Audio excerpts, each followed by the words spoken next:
So there you go, 145, 146 yards. Basically,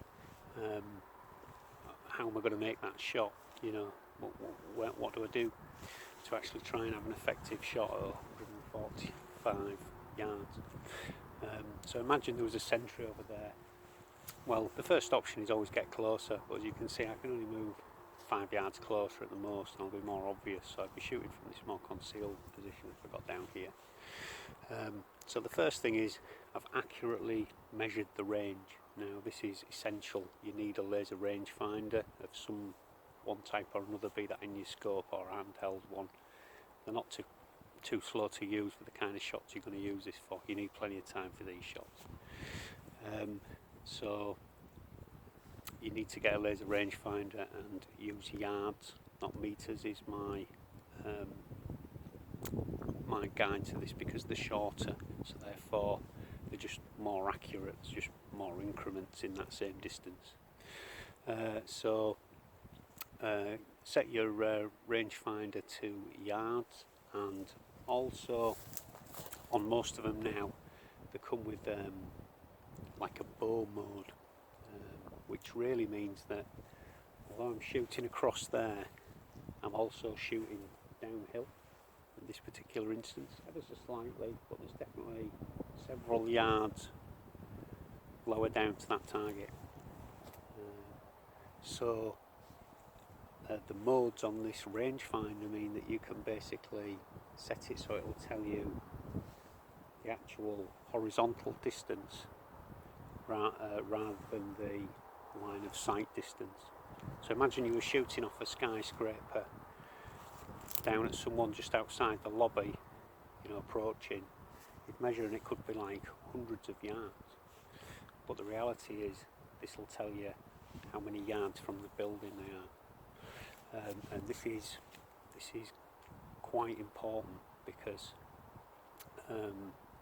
basically it completely affects what angles you're shooting, and therefore you'll get further range if the target's lower down, because even though you're shooting at the same angle, the target's at a negative angle, and compounds that. So try and get one that has that kind of bow mode, and that'll tell you the actual distance to target, and that's actually quite important. Other than that, you know, they're an excellent spotting device anyway. I think this one's set at 6 times magnification. So you need a laser rangefinder. But other things, I'm going to use my own reference for this to go through it. Terminology involved in this entire thing is defined here. So acceleration. The pellet accelerates as it travels down the barrel until it exits. So all that's acceleration. Gravity also accelerates. Yeah. So as your pellet starts to drop away, it drops faster and faster, altering your point of aim drastically. Heavier ammunition accelerates slower than lighter ammunition. So whenever acceleration is discussed in any of this, those are factors to consider. Energy, often measured at the muzzle with a chronograph. The pellet speed and mass are used to calculate the energy, which is often measured in joules. Yeah? This is a combination of speed, feet per second, and mass, grams. Use an online calculator to convert feet per second to joules.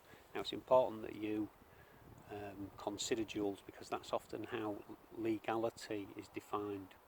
It's defined in joules. So as well as you staying within sight limits, you've got to stay within the joule limits of your country. And it's possible to make a gun that would be sight legal but also illegal. So that's quite important to get a grip of if you're trying to operate a higher powered bolt gun, or any airsoft gun really. So joules. Laws define lethality of airsoft guns in joules, energy. So there we go. It's important to make sure you're aware of country specific limit, and will be sure to operate your rifle within that joule limit. That's what I was just talking about, as well as adhering to sight limits.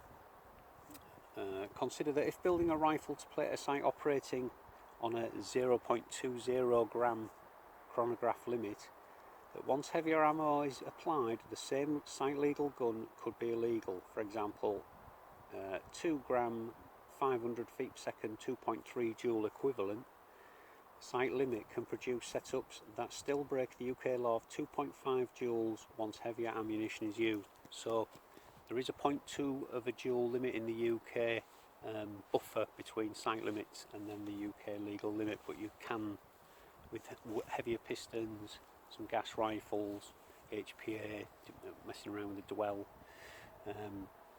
you can produce these power creep setups, and it's important that you realise that that isn't what this is about. It's about using completely legal airsoft guns to shoot very long distances that even higher power rifles still aren't regularly doing anything like this.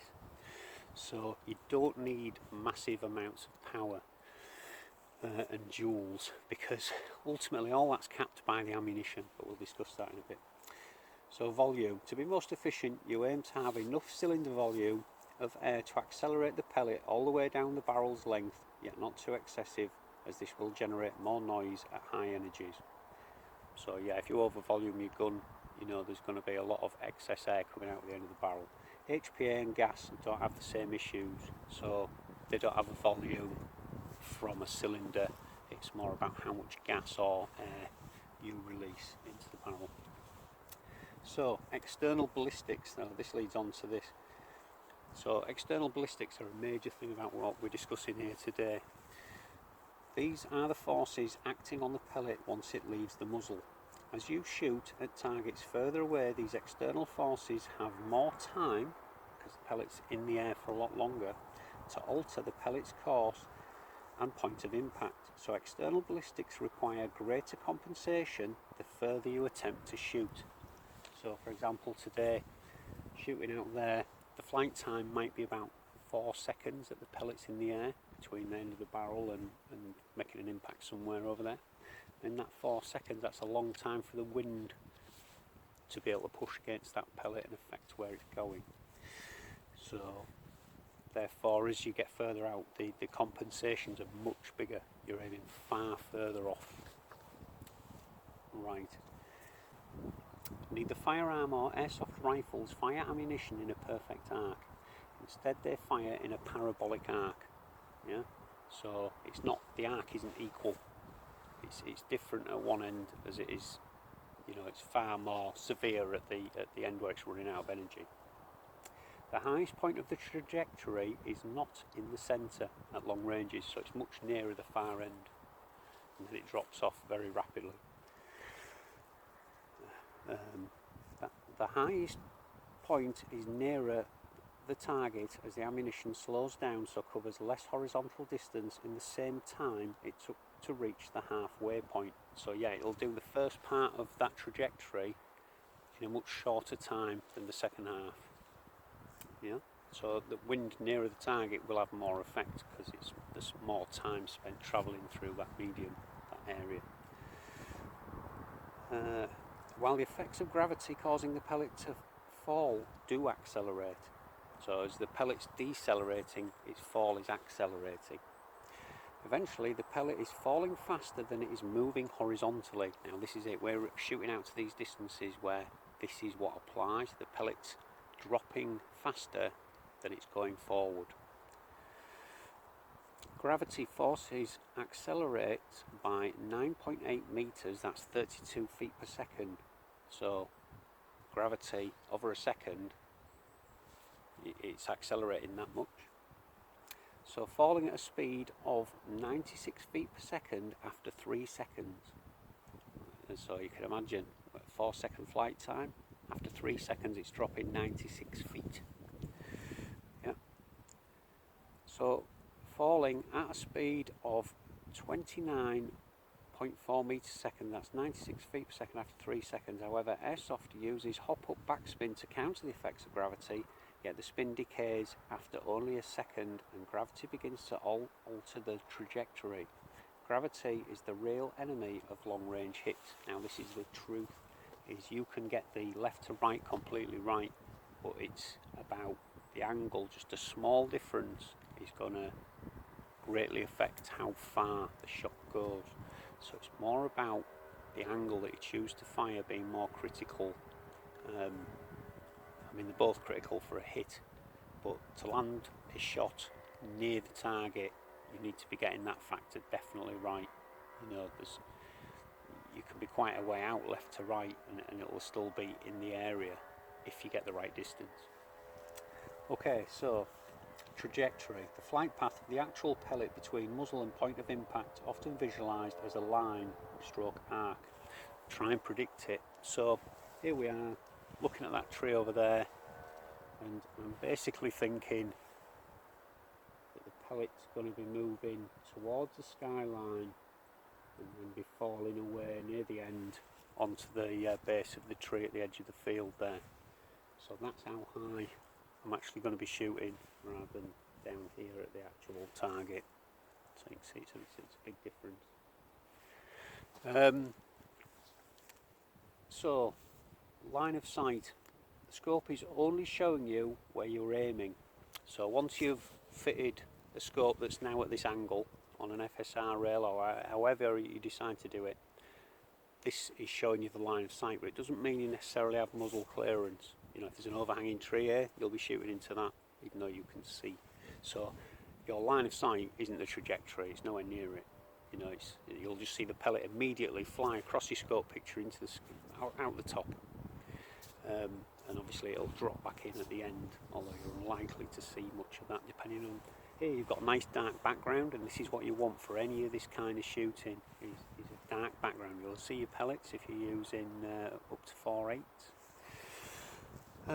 So with practice you may find you can learn to hit targets that are not in your line of sight, although you will also find you often have line of sight but cannot hit the target due to trajectory being different from a straight line. So as we've just discussed there, overhead canopy is often what limits achievable range. So often if you're shooting in the woodland, there is a canopy. It might be quite high up, I mean this wood for example, it's very high up, but ultimately you can't aim that high, you're going to hit the trees.